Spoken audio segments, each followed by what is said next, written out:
Hey everyone, Chris Haddon, Jason Balin with the Private Lenders Podcast, sponsored as always by our lending company, hardmoneybankers.com, and our mastermind group, hardmoneymastermind.com, where newer and experienced and veteran private lenders get together to learn, share experience, everything else.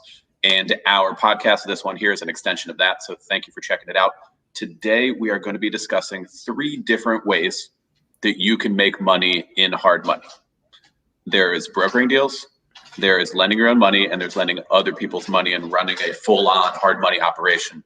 We're going to get into those different ways that you can earn some dollars in this niche. And if you want, depending on what you want to do, I mean, that's really what it starts with, right? Just like, how involved do you want to be in private lending?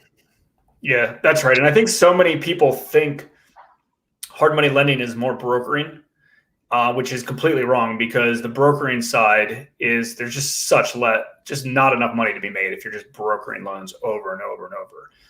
And we're going to go through that in a second and explain to you why it just makes sense to be able to control the capital, either your money or someone else's capital, and really, really grow into an operation. And, if you start with just brokering loans, that's okay, right? You get your feet wet, you potentially learn the business a little bit, but you're just leaving a lot of room on the table. So a lot of money on the table. So brokering loans, you can either broker to, let's think about it. You can broker to another hard money lender, right? Like, we have commercial brokers that broker loans to us, hard money loans, all day long.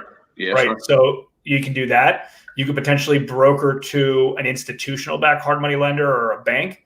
And do it that way. Or you could broker to a private lender if you wanted to. Let's say you have a private capital lender who wants to deploy money. You could potentially package the deal up for them, the loan up to them, and broker it to them. Now, obviously, the pros and cons are, it's a lot less work, right? A lot less risk. You can make decent money, right? You can charge probably anywhere between 1 and 3 points, I would guess. You do the work, you get the deal, and then you're out of the way. You move on to the next thing. The downside is you're already doing a lot of the hard work and a lot of the heavy lifting anyways, by finding the deal and controlling the deal and having access to the deal. That's the hard part, is finding a good opportunity, but you just don't have any control, right? They determine if they do the deal or they don't. You don't. They're making the majority of the funds besides the points. You don't. And there's just it doesn't really make sense to just broker when potentially you could grow it into controlling the capital yourself. Yeah, I mean, I agree with that. And that's obviously the direction that we have gone since pretty much day one in the hard money world. But I do know that for some people, it's going to come down to skill set and what they actually want to be involved in. So, for example, there's a broker I know, full-time broker of loans, residential loans, commercial loans, not far from us here. He's located in Bethesda, Maryland. He has full-on office with a staff, salespeople under him, like an admin. And when I met him in person, I spoke to him about that, because he seems like the kind of guy that would be lending money, not just brokering out deals to other lenders for a point or two. But he said, and he was very, upfront about it. He was like, look, I'm not sure if I have the skill set to run the entire lending portfolio, and I don't really know if I want that kind of risk. I kind of want to refer deals out and not have to worry about them after that. And I'm like, fair enough, man. Like, fair enough. And not that I was like grilling him on why aren't you a lender, but he just wanted to volunteer that. So, some people have what it takes for sure to put together the full lending operation, and some folks just don't want to deal with that. There is it is fair. Obviously, there is more money to be made when you're controlling the entire lending operation and hopefully putting some of your own funds into deals, which we'll get to in a sec. But, people have to do what's right for them, But if you do have the skill set it takes, it's a fantastic business model. And we're going to jump into that now. Yeah, I guess my whole point is that, such a big part of this business is finding the right deals and the right opportunities. And they're already, and I shouldn't state that they're already finding them, because maybe they're not, right? They're just finding what their buyer of these loans wants. That doesn't necessarily mean that they are actually even good deals or good opportunities, especially right now. And also, we're at a point where there's a lot of liquidity in the marketplace right now. So things are different.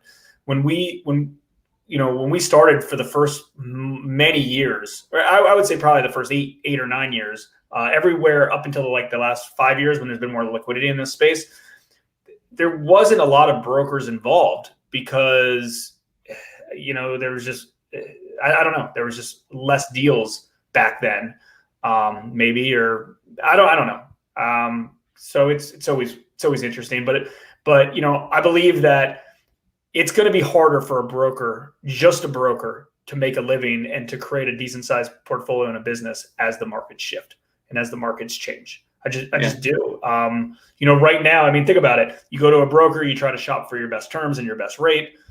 And there's lots of liquidity in the marketplace, but that liquidity, could dry up. I am talking about institutional, massive liquidity, not private capital investors like ourselves. So, all right.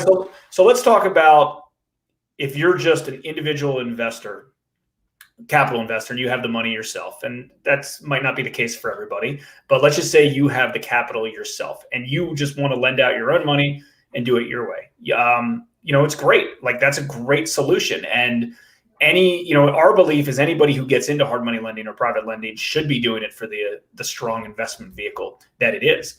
That's where a lot of the money is to be made, right?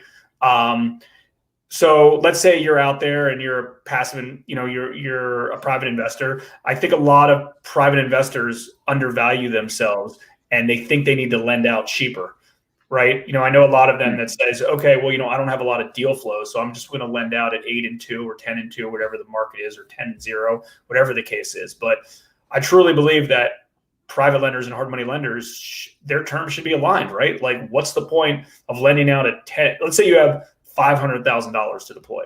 What's the point of lending out, $500,000 at 10% when you could potentially wait and try to find better opportunities that can pay higher and lend out more? Yeah, I think it is what you just said before, is that they don't have the lending opportunities. So they'll meet a real estate investor or 2 or 3 at a meetup or something like that. And they think, I don't know, they just kind of take the opportunity that's in front of them. Oh, I'm willing to pay 9% for money. I mean, I'm getting money from over here, and then you can lend to me on this project. And they kind of go, okay, because I have no other deal flow, so I might as well. I feel like that's just supply and demand on their part. One thing I always think about, because we meet some of these folks, not currently because there haven't been all that many meetups going on for obvious reasons, but over the years, we've met a lot of people who would do some private lending with their own funds, from a self-directed IRA, maybe their own cash. Like, they have a few hundred, several hundred grand they lend out to a handful of investors in the area. The problem is, and they make good money, there's no doubt. They make good side money on that. But I'm always worried about if they're underwriting properly, because a lot of these folks aren't set up to get a valuation on a property. Like, you ask somebody, like, oh, when you did this loan to so-and-so, like, how'd you get a valuation on what that property's worth? It's like, oh, the borrower told me. Okay. Or the real estate agent told me. Or some random real estate agent told me. And not a really good source of information, especially the person that you're lending to. Or, like, did you take a look at any of their financials? Like, did you look at credit, or did you look at cash or anything? And they're always like, no. And so I just get a little nervous. I mean, obviously it's a good thing. Hopefully you can check out some of our stuff on underwriting so that you check all the right boxes if you are lending on your own, because it's a profession, it's an expertise that we and other lenders have, like any other, and you have to be careful. You have to be careful with that stuff. You don't want to lose money, and if you do it right, you should. So just a little word of caution on lending your own funds. Yeah, and I think anybody with a little bit of money that understands real estate and hard money and private lending, they want to be involved in this space. They all do. That's why when, we're not talking about raising capital really in this video, but that's why raising capital is pretty easy, because in general, like, everyone that understands this business, they don't want to be out there flipping houses and doing the hard work. They just wanted to put their money to work and deploy it and get a good rate of return on it. So, but like Chris said, it's tough for a lot of them because they just don't have access to that many deal flow, right? And they it makes it hard. So anyways, let's think about it like this. So the first way we talked about was brokering. Let's say you broker a $100,000 loan, you make $2,000, right? That's all you're going to make on that deal. Let's say you're the lender and you don't have much deal flow. Somebody's offering you 10%, right, for a year, right? Say it's a year loan you do for somebody. You deploy it. You deploy $100,000, you get $10,000, right? Not bad, right? We're working up the totem pole of which way to work. Another thing real quick related to a private capital investor is You can go find other hard money lenders that lend money out throughout the country or in their local markets, and you can deploy capital through them as well. You don't have to lend it directly to the borrower. You can go and deploy your money through another hard money lender as well. So, okay, so that's the second one. The third one is running your own hard money lending company, and it can be big, it can be small. It can be set up any way you want, and you're actually using some of your own capital if you have it. You don't have to. We didn't at the beginning. Now we obviously do use our own, or raise other people's other capital from other investors to deploy into these deals. And when you create that and you create that business, there's a lot of different revenue streams in there, right? So you get, so we lend out at 13% and 3 points, right? So let's just look at this as an annualized basis, right? So 13% and 3 points. So a $100,000 loan, same concept, right? So we make $3,000 on the front end. Also on the front end is we have $995 commitment fee. We have some inspection fees. We have, some other miscellaneous stuff, right? So there's other income streams that come from that. And then there's a 13% annualized return. So if the loan stays out, that's another $13,000 that stays out. We typically pay our capital investors note rate -3, right? So in that particular case, they would get a 10% return on it, and we'd keep the arbitrage, the difference on the deal. But, there's late fees. Sometimes deals go into default and there's additional fees or higher interest rates related to that. So as you grow, and again, like extension fees too, extending loans. Yeah, that's right. Extension fees. There's a lot of different income streams related to the deal, as well by doing it. And again, like it could be, you don't have to go out and raise millions and millions of dollars. That's not how it works. You can go out and raise a little bit of money. Maybe you have a little bit of your own money. Maybe you want to go raise some money from some friends or family or whatever the case is. And maybe you have like a $500,000 pot.